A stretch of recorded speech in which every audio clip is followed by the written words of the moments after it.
Hi friends, मेरे cooking के show Nalini की रसोई में आपका बहुत बहुत स्वागत है।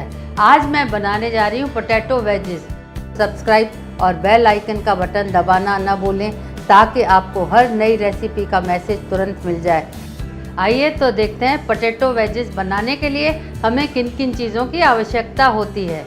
4 नॉन स्टार्ची आलू, 1 बड़ा चम्मच मैदा, 1 छोटा चम्मच चिली फ्लेक्स, 1 छोटा चम्मच मिक्स्ड हर्ब, आधा छोटा चम्मच काली मिर्च का पाउडर, आधा छोटा चम्मच लाल मिर्च पाउडर, नमक स्वाद के अनुसार, पानी और तेल। सबसे पहले हम आलू को काट देते हैं। पहले आधे में काटेंगे, फिर क्वार्टर में काटेंगे, फिर उसके भी 2 भाग बनाएंगे। ऐसे ही हम सारे आलू काट देंगे। नॉन स्टार्ची आलू हम इसलिए लेते हैं क्योंकि ये ज्यादा देर तक गैस पे रहने से भी जलते नहीं हैं और ये छिलका ऑप्शनल है। आप चाहे तो छिलका निकाल के भी बना सकते हैं। आलू काट के तैयार है। अब इसे गर्म पानी में डाल देंगे और 75% इसको कुक करना है। अब इसमें थोड़ा नमक डाल देते हैं और इसे ढककर पकने देते हैं। छुरी डाल के देख लेते हैं ये पके हैं कि नहीं। आलू 75% पक गए हैं। अब इसे छान लेते हैं।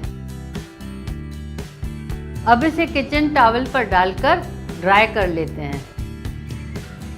अब एक बोल में मैदा, मिक्स्ड हर्ब्स, नमक, लाल मिर्च पाउडर, काला मिर्च पाउडर, चिली फ्लेक्स डालकर अच्छी तरह मिक्स कर लेते हैं और इसमें थोड़ा पानी डालकर पतली पेस्ट बना देते हैं। अब इस पेस्ट में आलू डालकर अच्छी तरह मिक्स कर लेते हैं। अब यह फ्राई करने के लिए तैयार है। वेजेस को हमें मीडियम गैस पर गोल्डन ब्राउन होने तक फ्राई करना है।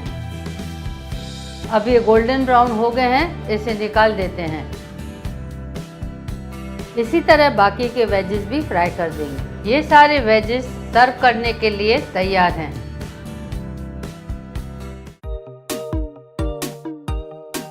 चलिए तो देखते हैं आलू के पराठे बनाने के लिए हमें किन किन चीज़ों की आवश्यकता होगी।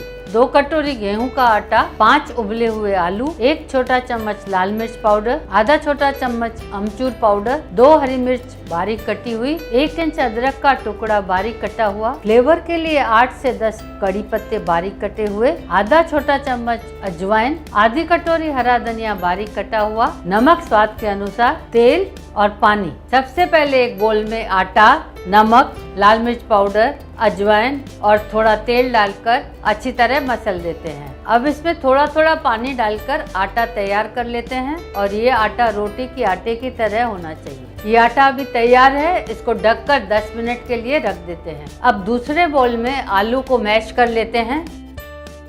अब इसमें नमक, लाल मिर्च पाउडर, अमचूर, हरी मिर्च, अदरक, कड़ी पत्ते और हरा धनिया डालकर अच्छी तरह मिक्स कर लेते हैं और इसकी स्टफिंग तैयार कर लेते हैं। अब हाथ में थोड़ा आटा ले लेते हैं, इसकी लोई बना लेते हैं और इसे बेल लेते हैं। अब इसमें आटे की लोई जितना स्टफिंग भर देते हैं, चारों तरफ से अच्छी तरह बंद कर लेते हैं। अब इसको आटे में लपेट लेते हैं और इसे बेल लेते हैं। अब इसे गरम तवे पर डाल देते हैं और एक बाजू सेक लेते हैं। अब साइड चेंज करके दूसरी तरफ भी सेक लेते हैं। अब ऊपर की साइड पे थोड़ा तेल लगा लेते हैं और इसे पलटकर सेक लेते हैं। इसी तरह दूसरी बाजू भी तेल लगाकर सेक लेंगे। आलू के पराठे दही, पापड़, अचार और बटर के साथ सर्व करके तैयार हैं। चलिए तो देखते हैं ग्रीन चटनी बनाने के लिए हमें किन किन चीज़ों की आवश्यकता होगी। 1 छोटी कटोरी पुदीने के पत्ते, 1 बड़ी कटोरी हरा धनिया के पत्ते, 1 प्याज बड़े टुकड़ों में कटा हुआ, 5 हरी मिर्च, 1 कटोरी कड़ी पत्ते फ्लेवर के लिए, 8 से 10 लहसुन की कलियां, 1 इंच अदरक मीडियम टुकड़ों में कटी हुई, 1 छोटा चम्मच जीरा, बाइंडिंग के लिए 1 कटोरी भुनी हुई चने की दाल, आधी कटोरी नींबू का रस, नमक स्वाद के अनुसार और पानी। सबसे पहले पुदीना, अदरक, लहसुन और हरी मिर्च को पीस देते हैं। अब इसमें जीरा, कड़ी पत्ता और प्याज डालकर पीस देते हैं। अब इसमें थोड़ा थोड़ा धनिया डालकर पीस लेंगे। अब इसमें चने की दाल, नमक और नींबू का रस डालकर पीस लेते हैं।